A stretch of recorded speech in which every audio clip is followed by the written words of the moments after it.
Regarde. Regarde, il y a 1,50 m de là. Écoute.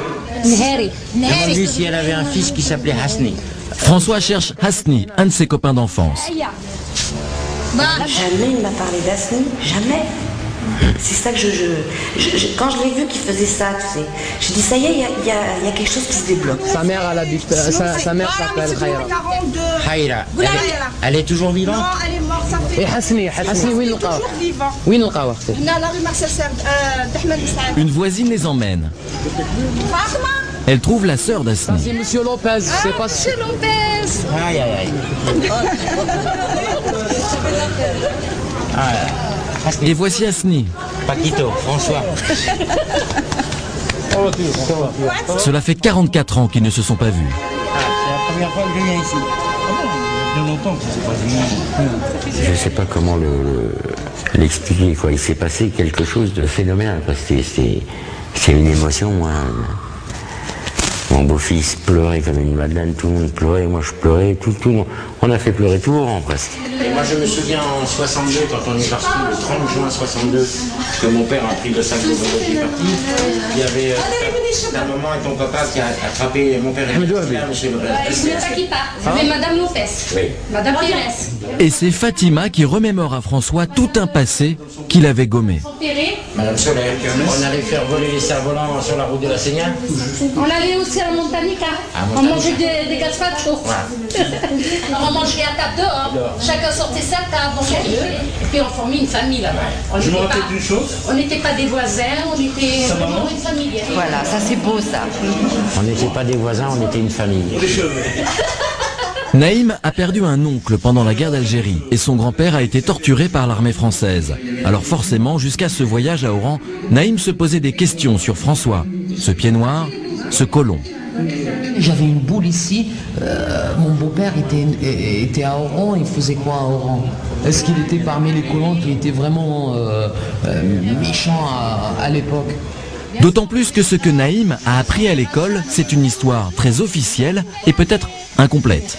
Ils ne nous ont pas montré d'amitié entre des Français qui étaient à l'époque ici et des Algériens. Ils ne nous ont pas montré ça. Ce qu'ils nous ont montré, c'était que la guerre. Que la guerre. Pour Naïm, voir son beau-père à Oran entouré de ses amis d'enfance a effacé les doutes.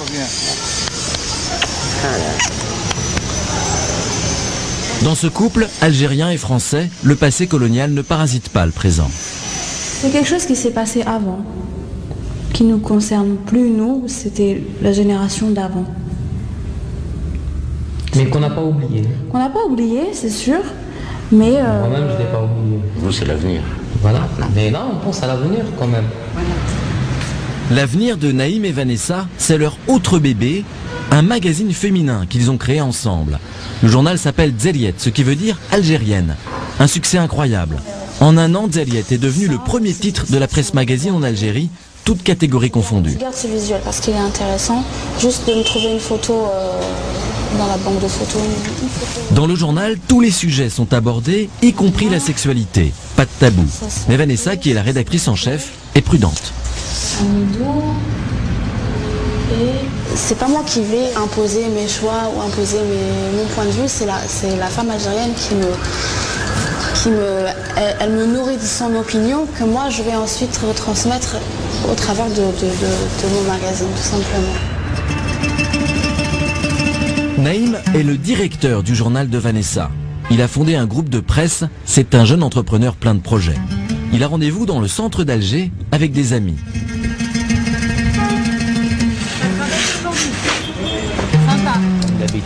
Ce jour-là, la presse algérienne, comme très souvent, relate une petite crise diplomatique entre la France et l'Algérie. Nous lançons le débat. Les grands titres d'aujourd'hui. La France devrait avoir honte. À un moment donné, il faut reconnaître dans l'histoire qu'il y a eu des erreurs. Demander au moins pardon sur la guerre, sur l'erreur, le fait d'avoir obligé les Algériens à avoir fait la guerre, je pense que c'est quand même un minimum.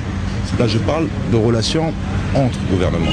Parce qu'au niveau de la population, il ne faut pas rêver. Je veux dire, tout le monde a des amis en France. Il y a plein de Français qui ont des amis en Algérie. On ne parle pas de ça. On ne parle jamais de politique. Hein. C'est pas le sujet, je veux dire, dont on parle. Hein. C'est clair. Et pour moi, la relation France-Algérie, c'est un peu la relation entre un vieux couple qui s'aime et qui n'arrive pas à se le dire parce que ça fait tellement longtemps qu'ils se connaissent. Vous allez en France, il n'y a pas un hôpital, il n'y a pas une entreprise, il n'y a pas un ministère en France, il n'y a pas d'Algériens. Donc la France ne peut pas nier l'Algérie. On existe, on est là. Et puis vous venez en Algérie, on parle français, sans accent.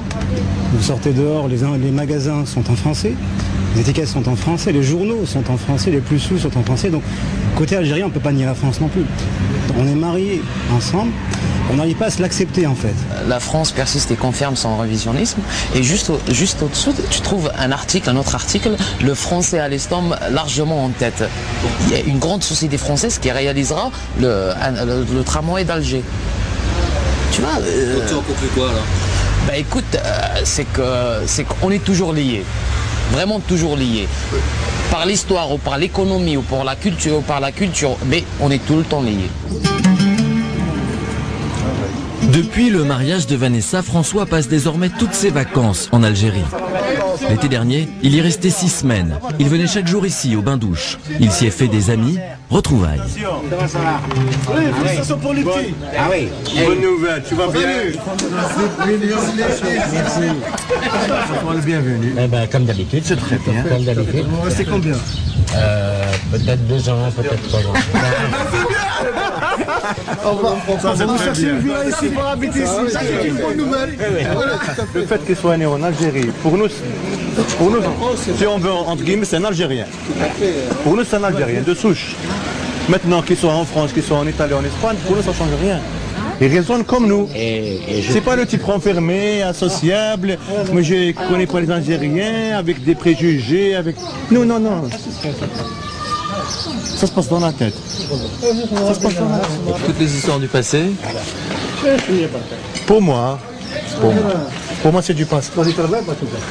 Nous, c'est les gens de maintenant. C'est ce qui est important. Bien sûr. On essaie un peu de renouer ce lien.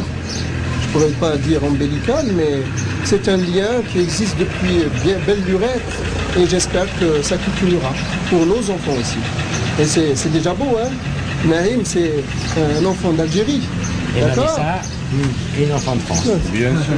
Bon, on fait un petit tour. Je vais aller faire un petit tour là sur la plage. C'est un peu bête ce que je vais dire, mais j'ai l'impression de me retrouver 40-45 ans en arrière. Quand je vois les gens tellement gentils, vous l'avez vu comment j'ai été accueilli, c'est ma famille, c'est mon pays, c'est peut-être ce qui m'a manqué.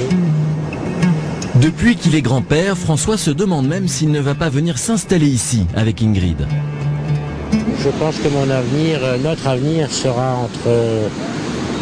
entre la France et l'Algérie. Français, mais algérien de cœur, François est pied noir.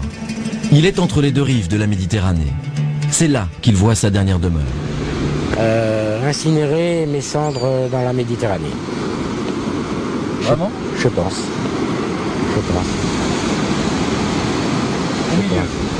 Entre les deux. Entre les deux.